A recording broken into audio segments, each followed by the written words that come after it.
Namaste. One of the greatest problems on the path, and one that Krishna faces, he says in the Gita, the doubter is the most miserable of mortals. And he says to Arjuna in the second chapter, to you who have overcome the carping tendency, the tendency to always see negativity in things, I reveal these truths. As long as you have these carping doubts in your mind, God won't come to you. I know my guru said that because of my doubts of the past, many things are hidden from me. And I just accept that as my karma. It doesn't matter. I feel bliss, that's what counts. But those doubts are a paralyzing thing and something to be overcome. As soon as you doubt that you can do something, what you've done is you've put up a barrier, and the flow of positive energy suddenly becomes blocked. I've talked of the importance of having positive energy, a positive outlook, a cheerful outlook. But if that thought comes into your mind, yeah, but, or will it, or how can it do it, you'll find that it won't do it. There has to be that flow of consciousness. And what doubt does is paralyze that flow. It blocks it. So you must overcome doubt on every possible subject. And the thing is that doubt is also necessary and important, and that's what makes the subject not so easy to handle. You see, there's positive doubt and negative doubt. Positive doubt is to challenge every truth and be sure that it's right. And for this reason, I think that I was right to doubt, because I had that need to understand. But I had to go beyond that doubt and understand. So if somebody comes to you and tells you that he doubts God, well, I had that doubt too.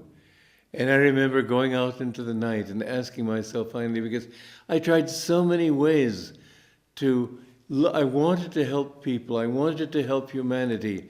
And I thought to do it through science, I thought to do it through politics, I thought to do it through the arts and music and poetry and playwriting and every way that I could think of that I had perhaps some talent for. But I always found myself ending in a swamp. Nothing worked. And I found that there was only one thing. I looked back over history. I said, who are the only people who have really done any good for humanity? Buddha, Jesus Christ, Krishna, they were all spiritual giants. And I realized that God then has to have a reality. There has to be a God, but if there is a God, what can he be? And I remember taking this long walk into the night and asking myself, if there's a God, what is he? Well, he can't be a judge just waiting for us to make mistakes. He's bigger than that. He can't be somebody who wants to punish us. He's bigger than that. He can't be a policeman just waiting for us to do something so he can clap us into prison. He has to be our father, our mother, our friend, our beloved. And so I thought, what must God be? And I realized science is wrong in thinking that that consciousness is only produced by movements of energy in a circuit of nerve cells. And I thought that you can have a robot, and a robot can perhaps be programmed to eat and to sniff out the right kind of food and different things. But no robot will ever ask questions like these. No robot can be programmed to ask questions like these. I said consciousness has to be something in ourselves. It has to be something innate. But then, what is God? If I can ask this question, it's because I'm conscious. And that means my consciousness has to have come somewhere. It can't have come from this mechanism of a brain. He has to be consciousness. And I have to be a little expression of that consciousness. And I remember the day before I had stood by the ocean and watched the waves come in. And there were rocks on the shore. And the waves that came through, if the opening was big, there was a big flow. If there was a narrow opening between two rocks, the flow was small. And I realized that the strength of that flow depended on the width of the opening. And so I looked at my own mind, And I saw that if I had drunk something alcoholic, I was fuzzy. If I had been depressed, I was fuzzy. If I had overeaten, I was fuzzy. And other times my mind was clear, and sometimes it was very clear, and sometimes it was very unclear. And so I must make something of my mind to open it. I must be like those two rocks. I must widen the opening so that God can come more into me. And that my duty in life then has to be to open myself to God. Nothing that I can do in the world will help anybody so much as bringing God into this world through me. Because I saw that God didn't stop wars. God didn't do things in an outward way. He needs instruments. I need to become his instrument. And I remember what a thrill it was to realize suddenly that this is the goal of life. The goal of life is to find God. The goal of life is to be more in tune with God. And therefore I will devote my life to seeking him. It was a hard decision to reach. I had never heard of saints. I didn't know there were such people in the world. I'd never heard any of the teachings of Vedanta. I knew nothing about Indian philosophy. I didn't know about gurus or yoga or karma or anything. I was raised in the Anglican church. I was fed up with the church. It hadn't given me what I wanted, but nothing had given me what I wanted. And I thought, what's the answer? At first I thought maybe I'm going crazy. I've never heard of anybody seeking God. Maybe what I need is to get out in the country and live among simple country folk. Well, God took care that I saw those simple country folk. They were absolute oafs. They were completely uneducated, stupid, and completely materialistic. It was just not the answer at all. And I thought, I've got to give my life to seeking God. And that's when I found Autobiography of a Yogi. But overcoming our doubts, I understood that my doubts, which I had had, and mind you, finding an Autobiography of a Yogi, that on page 8, Lahiri Mahashaya materializes in a wheat field. You can imagine what I thought about that one, or would have thought. But it was himself, Yogananda, who managed to completely convince me. The cure to my doubt was love. And I so much loved him, and I so much loved what he represented, I accepted anything and everything. I didn't have any mental doubts. The mind can think and come up with all sorts of reasons. You can answer 1,000 questions and still have another 1,000 to answer. But if your heart is completely given, then nothing will touch you. I went through a period of doubt with my guru, but what cured me again was love. I loved him. I loved what he represented, and it made me pass through everything. So remember, don't think that you will solve your doubts by answering questions. I'm trying to answer your questions, but I'm trying to answer them in such a way that I will inspire you to go beyond questioning, because what you need in your heart is to feel this bliss. Once you have that, nothing can touch you. Once you have love in your heart, nothing can touch you. To you who have overcome the carping spirit, I will reveal these things. Now, yesterday I talked about attitude and the need to be positive and cheerful and so on. Well, this is true too. If you have a doubting attitude, you block that flow. It isn't that God doesn't want you to know. You don't want to know. You've already prejudged. A doubt is a prejudgment. I don't think it'll work, and so for you it won't work. So have the positive expectation, and that can come only from the heart. When you, as I said yesterday, meet life with positive expectations, get rid of that carping spirit. Again and again in life, I have found that people don't find happiness because they doubt. And in the Christian churches, and I don't know much about other churches, but I know from them, this emphasis on sin, it's a terrible thing. Yogananda one time went to a farmhouse, and the man there, they got to talking about God, and the man said, "We're all sinners, we'll all go to hell!" And Master wanted to help this man, and he saw that he couldn't reason with him. But he could see his life. He had that power. And he said, "You have a son who's giving you a lot of trouble, isn't it?"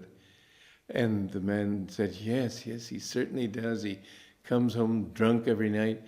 And Master said, "Well, I have a cure for you." The man said, "Oh, anything, if you can help me to help my son to get rid of this." He said, "Well, I'll help you with your problem." He didn't want to say, "I'll help your son." "I'll help you with your problem. Have you got," and the man said, "Oh, anything." So he said to the man, "Have you got a nice big oven?" "Yeah, yes." "Does it have a big door?" "Yeah, but what are you getting at?" "No, I'm just asking. I'm trying to help you with your problem." "Does it have a big door?" "Yes, it does." "Is it big enough for a big object to go through?" "Wait a minute, what are you talking about?" "Oh, I'm just trying to help you. Just calm down." He said, "Does it have?" He said, "Yes, it does." "Well, I tell you what you do. The next time your son comes home drunk, bind him in a rope, put it in the oven." The man said, "Blasphemy, how dare you talk like that? My own son!" And the man said, "Yes, your own son. And even though he gives you so much heartache, you can't put him in the oven. How can you believe that God would put you in the oven of hell just because you've made mistakes, just because you've not done the right thing always? Know that he loves you." The man was completely changed. Well, if only so many fundamentalists in America keep shouting about hell, and they think of God as vindictive because they're vindictive. They say that the Bible says that God made man in his image, but the thing is that man is remaking God in his own image, and he makes God vindictive and hateful and judgmental and all those things. God is none of those things. God is you. He produced you. You are his own offspring. You are his own child, and he is your mother, your father, your beloved, your friend. And so if you can love God in that way, you will begin to see that everything begins to work right for you. And the right kind of people will come to you. I said a few days ago about seeking the Guru. You don't have to go out seeking him. What you need to do is find him in your heart. But there's a true story I read once years ago about a man he crashed in a plane in Egypt, in the desert there. And a man appeared and took him out of the plane before it crashed, and his life was saved. And he kept wondering, where did that man come from? What was this? And years later he heard about India, and he went there, and he went into the Himalayas, and he was looking and looking everywhere. And he came to this high cave, and he found that man there who had saved his life, and that was his Guru. So if you really have that karma, the Guru will come to you. Then he had to go seeking his Guru. Fortunately, I didn't have to seek in the way of not knowing. All I had to do was take a bus across the country. But God will take care of you if you give yourself to him.